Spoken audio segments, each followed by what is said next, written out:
তোমাকে একটা জিনিস দিচ্ছি। কি জিনিস কাকা? এটা খেলে না তোমার মন পুরো খুশ হয়ে যাবে সবসময়, না সবসময় আনন্দে থাকবে। না, আমি খাবো না, আমার বাবা মারবে। আরে একটা খেয়ে দেখো, তোমার জীবনটাই পেল্টে যাবে এটা। কাকা মা বলো মারবে। আরে কিচ্ছু বলবে না, কেউ জানতে পারবে না। ধরো।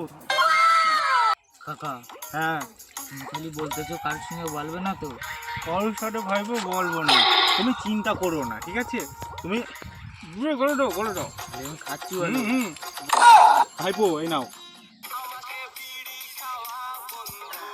টানো টানো টানো টানো টানো টানো টানো। হ্যাঁ, এই যে তোমার আমি বিড়ি খাওয়া শেখাচ্ছি, আমার কোনো লাভ হবে বলো তুমি?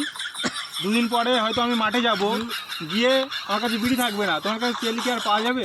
এই দিচ্ছি তোমাকে, খাওয়ানো শেখাচ্ছি, আমার যদি একটা বিড়ি দাও সেটাই আমার লাভ। ঠিক আছে ভাইপো, তা বিড়ি টানো, আরামে।